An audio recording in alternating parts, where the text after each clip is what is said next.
I felt like I was so trapped. And feeling ko talaga na there was no way for me to escape. Bakit parang hindi, there's something wrong. Something's missing, parang ganon. I'm so happy, lahat ng gusto ko nakukuha ko. And yet there was something missing. People think that beauty queens have such a perfect life. Yeah, oo. That you have it all. Minsan you don't even see a hope. Parang wala eh. But God hears you. And in His perfect time, He will get you out of that. Kasi He did it for me. He can also do it for you. Hello everyone. For our one-on-one today, we are privileged to speak with a woman who some have made a very bold choice, a choice for her family. She won Miss International in 2005. She experienced the limelight. She joined show business. But a few years ago, she and her husband decided to leave the Philippines and move to Canada. Leave show business behind. I'm so happy that in this exclusive interview, we get to talk to the one and only LARA QUIGAMAN. LARA, how are you? I am very good, Miss Karen. Thank you for having me. Now, Really I have an to honor. say, it is so refreshing to see you after so long. Ganun katagal na. Yeah. We moved to Canada in 2023. So 3 years ago na pala yun. Ang bilis. Pero alam mo, tandang-tanda ka ng mga Pilipino bilang Miss International. Kasi ikaw ang ika-4 na Pilipina na nanalong Miss International. Isipin mo ha, after Melanie Marquez, Yeah. Aurora P1, Gemma Yeah. Cruz Araneta, mga major iconic women. Kaya nga, Miss Karen, actually, 29 years after Miss Melanie Marquez. So parang medyo mahaba yung time na walang nananalo. So nung nanalo ko, kahit ako nabigla, hindi ko alam na big deal pala. So yeah, sobrang grateful talaga to be a part of that. 22 years old. Overnight. As in, sobrang hindi ko in-expect. Gusto ko lang naman talaga maging beauty queen, Miss Karen. So, nung nanalo ako, parang biglang nagulat ako, ang daming nag-interview. As in, ganun talaga yung sobrang inosente, I guess. And then, parang namumblema ako kasi sabi, sasama daw yung ibang from Miss International Organization to the Philippines. Namumblema ko, saan ko sila patutulugin? Sabi ko, saan ko sila dadalhin? Yung ganyan.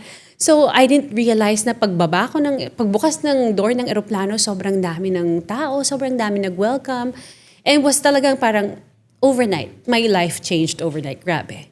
How did that change you? I don't know if it changed me, pero everything else talaga, sobrang, kung ano yung nangyari before, talagang led me to where I am now. Pero, medyo magulo yung part ng buhay ko na yun. Bakit? Sabi ko, diba, it's always been my dream to be a beauty queen talaga. Pero during that time, parang yun yung time na napalayo ko kay Lord. So, syempre, diba, showbiz, and then I met someone na medyo wrong relationship. So, talagang, I was really parang, I drifted away, far away from God during that time. So, on the outside, sobrang parang ang saya, successful, na ganun din yung feeling ko. At times I was really happy, di ba? I was earning a lot, I was getting offers here and there. And yet, yung puso ko was very, very far away from God. And what was your family life like? Yung parents mo? We were living in the UK during that time. And then, I joined Binibining Pilipinas in 2001. I was 18. Hindi ako nanalo. And then my mom is a nurse in the UK. Tapos nag-decide na daling kami lahat. So we moved there. And then ako talaga, dahil dream ko, sabi ko, babalik ako, sasali ako ulit. So 2005, umuwi ako mag-isa to join Binibining Pilipinas. So papa ko watched it, but then he passed away two months after, exactly 2 months after Binibining Pilipinas. So my mom was in the UK, all my family was in the UK. I was here alone, syempre with relatives, but on my own talaga. And then, so una natalo ka. Yeah, Tapos- 2001. Tapos sumali ka ulit. Umali ako ulit, syempre, di ba? Kailangan, laban lang. So that was 2005. Tapos yun yung nanalo ko ng Binibining Pilipinas International. Sumikat ka, you got into showbiz, you were in a relationship, but you weren't completely happy. Oh yeah. Kasi you were very busy with your career. Sobrang busy talaga. Sobrang busy. And also, yun nga yung sabi ko, it was a very dark moment. Ang gulo kasi talagang it was everything I thought I wanted. Diba? I wanted to be a beauty queen. I wanted to be, syempre, naging part na yung pagiging artista and everything. And yet, I was in a relationship kasi that was not okay. And kapag walang camera, bakit umiiyak? Pag walang camera, hindi okay. And talagang, I was questioning it. Kasi sabi ko, bakit ganun eh? In-accept ko naman si Jesus as Lord, as my Savior. Pero bakit, sabi ko, bakit parang hindi, there's something wrong. Something's missing, parang ganun. I'm so happy, lahat ng gusto ko nakukuha ko. And yet there was something missing. So, ayun. Maraming, yeah. What was your lowest point during that time? Kasi nga I was in a relationship that definitely did not glorify God. So it became abusive. Physically, emotionally. So talagang ang hirap. May times na pupunta ako sa taping. Syempre, taping. Pero after that, go back there. So it was really parang I felt like I was so trapped. And feeling ko talaga na there was no way for me to escape. And feeling ko hindi na ako kayang patawarin ni Lord because of everything that's going on in my life, that I was doing. I felt like super lost, no hope. And I felt that the only way I could escape the relationship was if mamatay yung guy. And obviously, hindi ko alam kung paano yun. So I thought I was just trapped and nobody could ever love me anymore. Parang ganun. That was a very dark period in your life. Sobra. But I think it's important you're sharing it now because, people think that beauty queens have such a perfect life. Yeah, oo. That you have it all. Totoo. You see a smile, ang ganda, nakaayos. Pero everybody goes through something, diba? We're always, yung lahat ng tao may pinagdadaanan talaga. And that was me. Grabe yun. Grabe yung time na yun. And siguro, nagpipray ako, pero in the back of my mind, iniisip ko, hindi naman ako papakinggan ni Lord kasi I'm living in sin. Parang gano'n, God is never gonna forgive me anymore. Parang gano'n. Did you tell your mother? No, I did not. And grabe nga, when I look back, I never told her. I don't know if anybody told her too kasi mga friends ko, obviously, they know what's going on. And nagagalit na sila sa akin because kapag nandun ka pala sa isang relationship that's abusive, even though you wanna get out, you feel like you cannot because you feel like nobody else will love you anymore and you deserve to be there. Kasi kasalanan mo yan eh, ginusto mo yan eh, parang ganun. So I never told my mom, pero grabe, I woke up one day, andun siya sa tabi ko.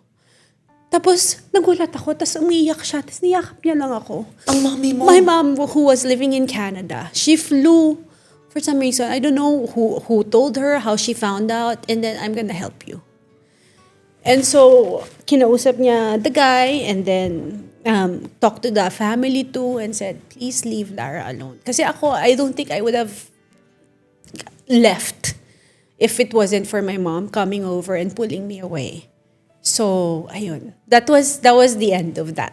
That Ang is galing. love. What your mom did. I know, yeah. Ang galing. Hindi ka niya pinagalitan, hindi ka niya sinisi, No, walang ganon. nothing, no judgment from my mom. She hiniyakap niya lang ako and then we were gonna do something about it. Parang your I'm gonna help mom you. rescued you. God used my mom to rescue me talaga, Miss Karen. Yeah. Wow. And God heard my cries kahit feeling ko hindi niya ako naririnig. How long were you in that relationship? Ilang years? Parang halos 3 years. 3 years, oo. How did you recover from that? It took a while. Many years. Even now, may times that I would still feel parang very guilty about it. Even though parang iniisip ko, kasalanan ko ba? Obviously, I did play a part in it, diba? Pero it really took, even when I was married to Marco na, bumabalik siya until I fully surrendered my life to Jesus talaga. And I had to preach to myself that God already took away my shame. He's already taken away my guilt. Pero obviously, it still comes, right? It still comes from time to time. But it's just, I don't have anything else to say except only Jesus help me. He took away my shame. He took away my guilt. Wow, kaya from show business, when you were still in the Philippines, I already saw video of you na may testimonies ka.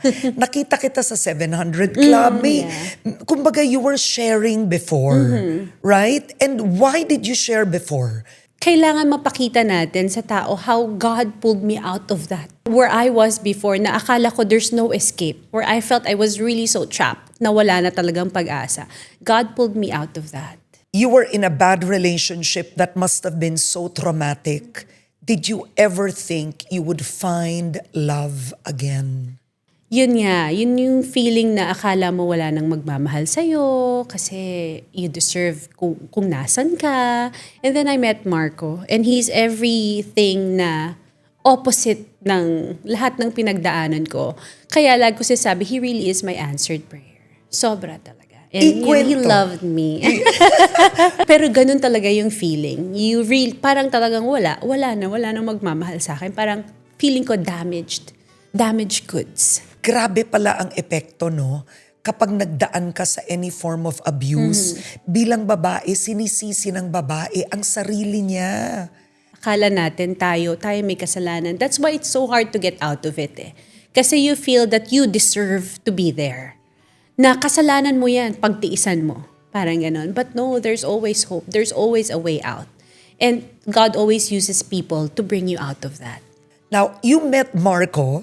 How did you meet? I know Marco was a model. He was also in show business. Paano kayo nagkita? So dati pa siya nagte-text actually sa akin kahit nung nasa relationship pa ako. Pero hindi kasi kahit na nasa showbiz, hindi naman tayo nanonood minsan. Hindi ko rin kilala yung mga iba. Hindi ko siya kilala. So during that time, I was hosting Wawawi with Valerie Concepcion.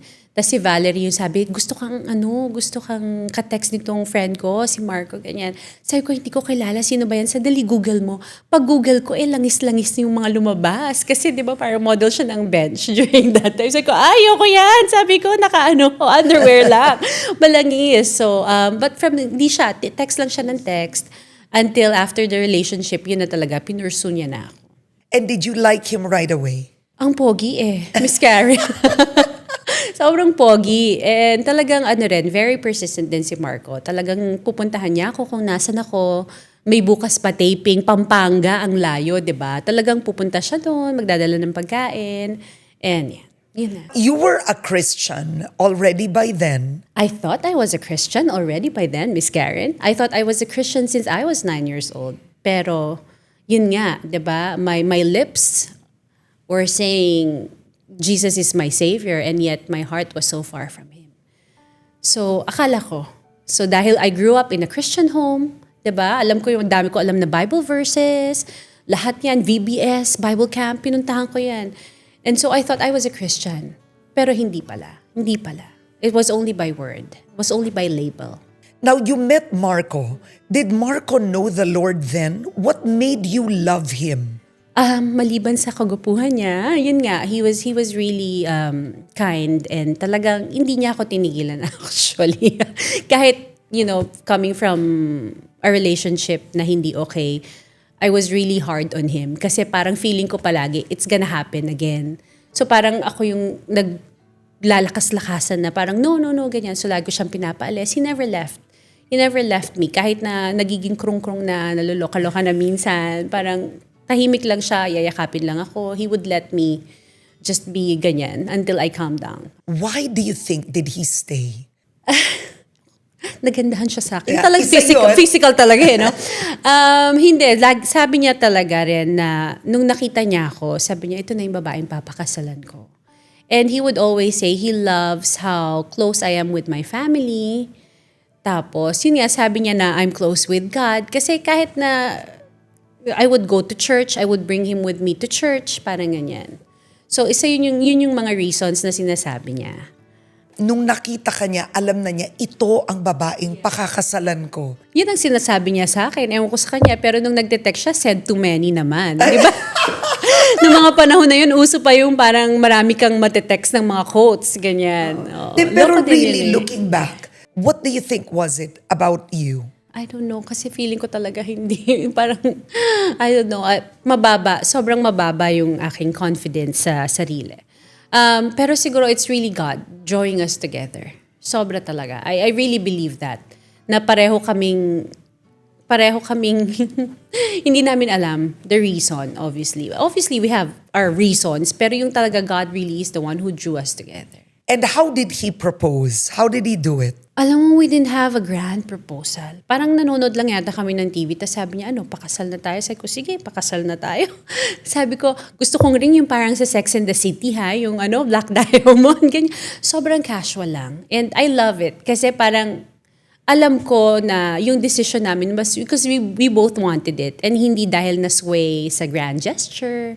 Parang ganon. So that was that. And then, agad-agad, we planned, sabi, Canada natin gawin. Kasi during that time, may mga projects pa na bawal magpakasal. Ewan ko bakit gustong-gusto na namin pakasal. Sabi niya, because when you find the one, you want to start your forever right away. Ganon yung mga sinasabi ng aking asawang maarte. How long were you together before you got married? 2009 kami that we got together. And then, 2011, civil we got wedding. married January 1, 2011. In Canada. So we went to Canada ng Christmas ng 2010 and then nagpakasal kami ng...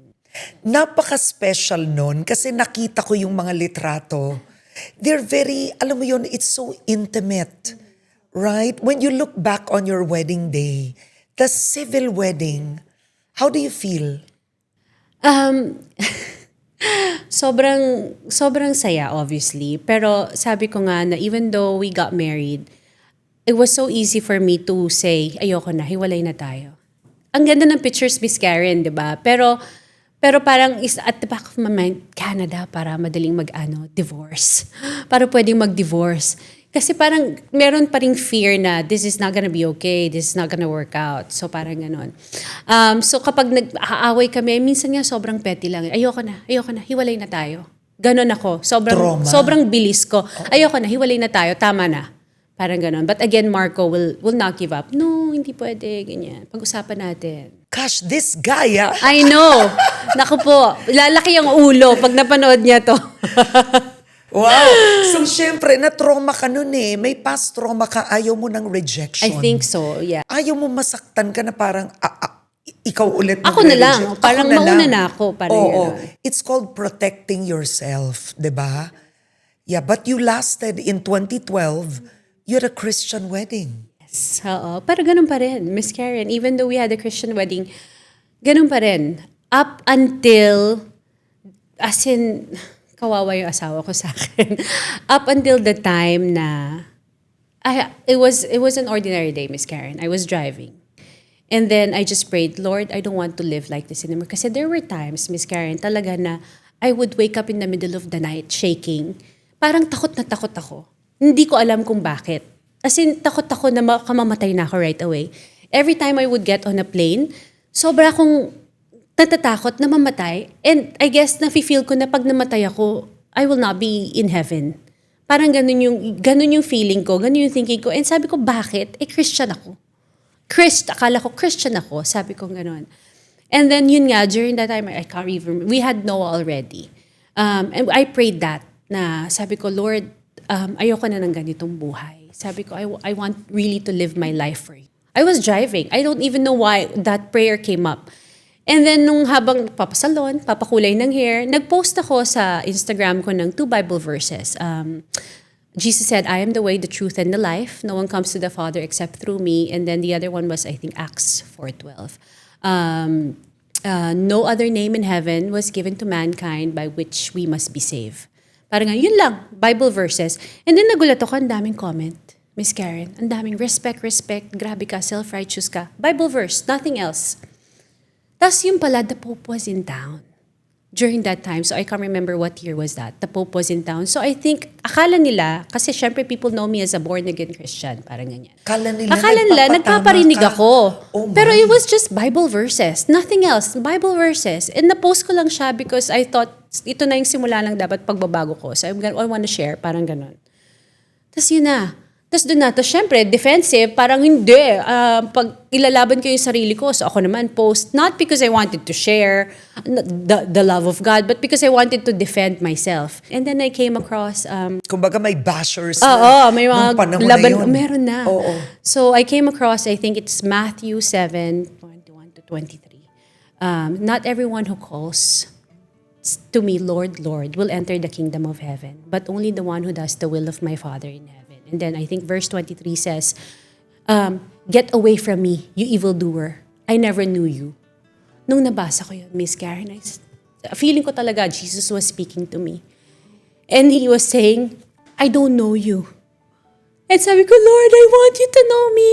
Sabi ko ganun, please know me. Sabi ko, I'm sorry, please save me. Parang ganun. And that was the time talaga umiyak ako. And really surrendered my life to Jesus. And sabi ko, Lord, for all these years, akala ko, I'm saved kasi I considered you my Savior. Pero hindi siya Lord ng buhay ko. Diba? When we say Savior, gusto lang natin maligtas tayo.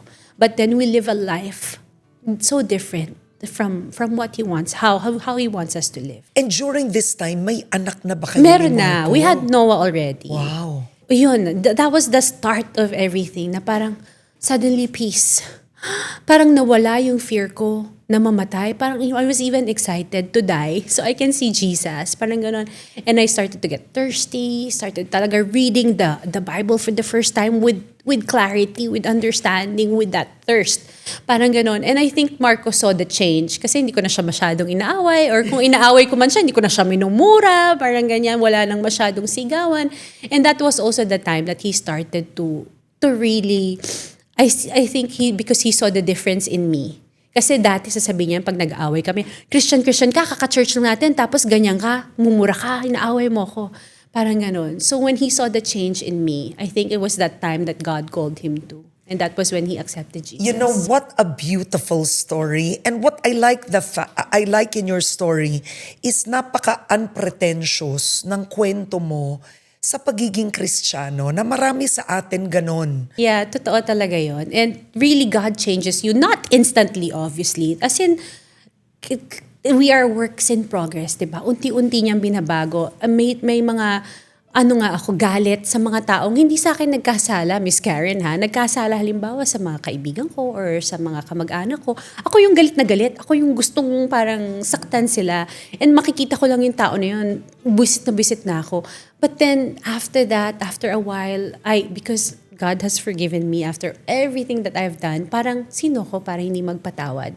And God helped me talaga with forgiveness and forgiving people. And I started to really see them as God sees them.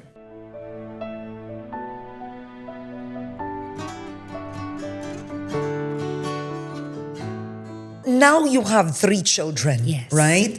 You have Noah, Tobias, and Moses, which, by the way, are all biblical names. Yeah, si Tobias lang, it's a Hebrew name. Nagrereklamo nga siya, why am I not in the Bible? Sabi niya ganun. Kasi di ba wala namang story about Tobias. There is a Tobiah. Parang hindi magandang character actually. Pero sabi ko, no anak, you're all over the Bible because your name means the goodness of God. So sabi ko, you're everywhere in the Bible. Your name is everywhere in the Bible. So don't worry. Kasi si Noah, there's a story of Noah, there's a story of Moses, di ba? And it's the same. I named my son David, David Joshua, because they're my 2 favorite characters in the Bible.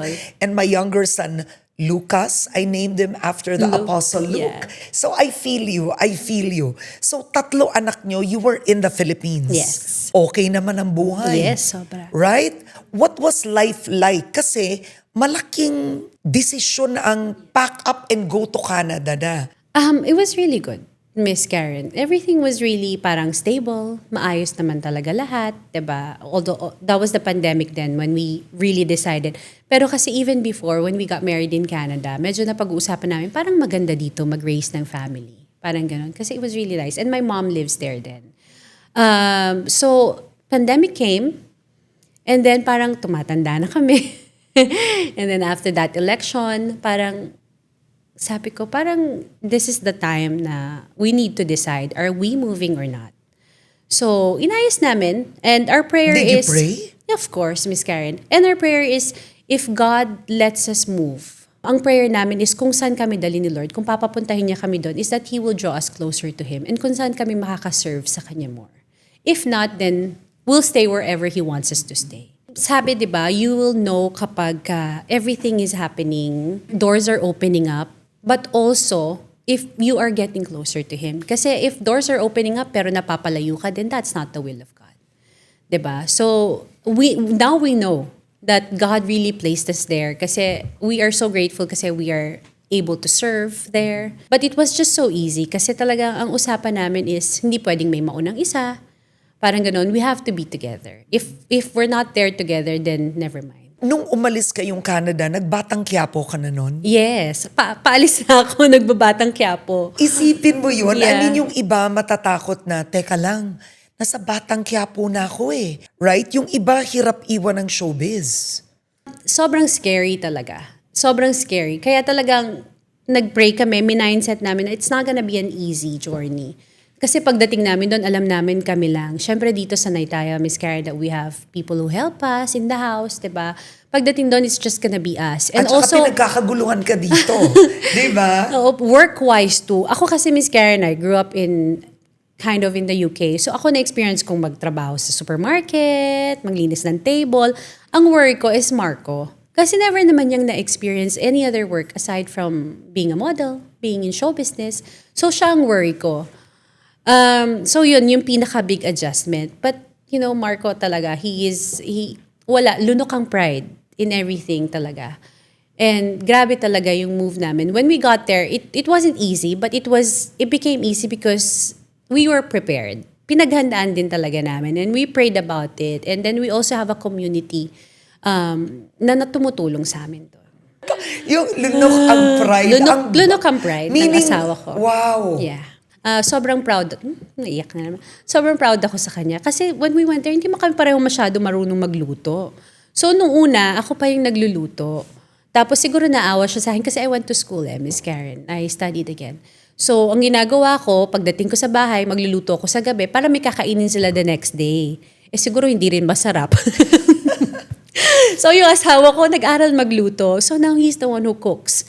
So, yung mga bagay na hindi niya ginagawa, hugas ng pinggan, luto, bantay ng bata. Sabi ko nga before, never naman niya nagpalit ng diaper. Siguro mabibilang ko lang sa daliri ko na ang pagpapalit niya ng diaper. Pero pagdating doon, talagang talagang hands-on and he really stepped up. Ang haba ng hair mo, dear. Diba, sobra? Diba? Pati siya, lalaki na rin yung ulo niya. And what a gift. Your sobra.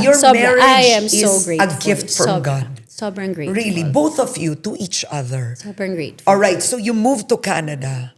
What was the hardest part about moving? The hardest was talaga yung kami lang sa bahay. Kasi for the longest time, syempre sanay na maraming tao, marami kang makakatulong pag kailangan mo. And then antok na antok ka pa. Syempre you have to wake up, you have to prepare breakfast, diba?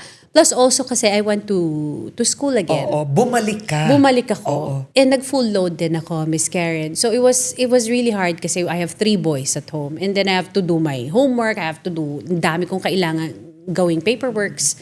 And so I think that was the most challenging for me. And was Marco working? He was doing part-time. Yeah. I was on student permit. Ang asawa mo ay work permit holder. So he can work anywhere he wants. Parang ganyan. So he took part-time jobs. Now, what's interesting, so you went back to college and you took up childhood early education. You graduated with distinction. Isipin mo yon. And ang tunay mo palang pangarap was to be a teacher. Isa. Oo. Isa. Oo. Maging beauty queen, maging teacher, maging doktor, maging astronaut. Actually, madami yan, Miss Karen. So at least 2 na doon nagawa ko. Baka maging astronaut din. Congratulations, graduating po. with distinction. You must be so proud. I am. Kasi ang hirap. Pinaghirapan ko talaga yon, Miss Karen. I know how grabe talaga yung late hours, late into the morning pa, go to school with no sleep. Tapos ang hirap pa minsan pumasok kasi may sakit yung isa sa mga anak ko. But then I have to go to school. I have to go to college. Parang ganyan. So, now you are a preschool teacher in Canada. What is that like? I love it. Sobra. Sobra ako nag-e-enjoy. It doesn't feel like work at all. Especially in Canada, lalo na dun sa center where I work, it's a play-based center. So talagang, obviously, with intentionality yung pag-prepare namin ng mga gagawin namin. But it's like just playing with them while you're teaching them, while they're learning. Sobrang nag-enjoy talaga. That's such a different life from being beauty queen, Yeah. Miss International, showbiz. Yes. And now you're a teacher in Canada. But would you say you're happier? I am, of course. And actually, Miss Karen, when kahit dito kasi, 'di ba, we have cleaners in school, 'di ba? Doon kasi you do everything. We clean washrooms, we throw garbages. Kami lahat ng all around kami. So meron nga akong mga co-teachers, I guess, from the Philippines na hindi sila sanay na ganun. Sabi, grabe dito, nung nagtatapon tayo ng basura. But I really enjoy everything. Parang parang basta sobra ako nag-enjoy. It's really humbling. But I really love everything that I'm doing. And your marriage, how would you describe your marriage today? Obviously closer, much closer. Kasi kami lang eh. So we really have to work together. Talagang iba talaga. And I'm so happy kasi talagang we are growing the Lord together. We are serving God together. Kaya alam namin na talagang this is God's will for our family. Kasi He is bringing us closer to Him. Kayo lang ang nasa Canada. Matindi ang naging faith journey mo. Just recently you shared you were rushed to the emergency Yes, room. Na-ER ka. Was it like a near-death experience for you? Ako kasi hindi ako takot na mamatay, Miss Karen, as I shared earlier. Pero ayoko ng sakit. I woke up at 2 a.m. Sobrang sakit talaga ng dibdib ko. As in, it was the worst pain na naramdaman ko ever. And usually nahihiya ako eh. Kahit tumawag kay mama or kahit gisingin si Marco, pag feeling ko naman na kakayanin ko to. Pero parang that time, parang hindi. Tapos naiisip ko, I think this is a heart attack. Kasi parang namamanhid na rin yung head ko. Ganyan. And then si Marco woke up and called my mom. And my mom said, 911, call 911. So, usually parang di, wag na, nakakahiya naman. Baka mamaya wala lang to. Sabi ko, yes, please call 911. So, natatakot ako. And then, pagdating ng paramedics, syempre, lahat, ECG, binigyan ako ng aspirin, check everything. And then, medyo kumakalma na ako, pero the pain was still there. Sabi nung isang paramedic, can you walk to the ambulance? Sabi ko, my papa walked to the ambulance and then he died.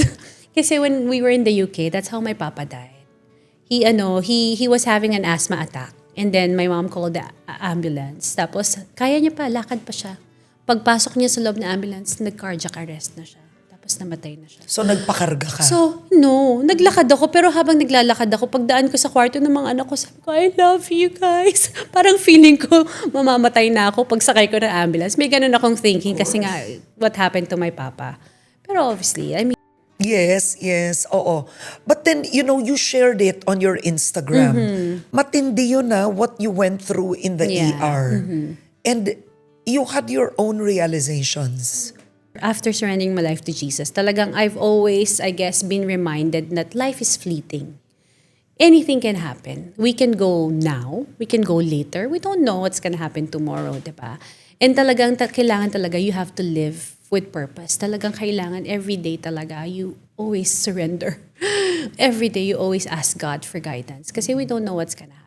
Pero anong naging diagnosis? Ano yun? Just before I left, I got a call from my cardiologist. Sabi niya, okay, we checked everything finally kasi ang dami talagang test, Miss Karen. Sobrang daming test. We're gonna rule out that it's not a heart condition kasi your heart is working properly. There doesn't seem to be any blockages. So they're gonna still find out where the chest pain came from and is coming from. Kasi sometimes I still feel it, although mild na lang. Because in 2021, you also experienced an acute kidney infection. That's right, yeah. And you were still in the Philippines. It's still in the Philippines. So, Yeah. na-hospital ako ng 5 days, I think. Do you think Yeah. there's a connection? Could be. But also, Marcos also reminding me na we really have to take care of our body. So he's really talaga, sobrang health conscious din talaga siya. So talagang bantay niya yung pagkain namin.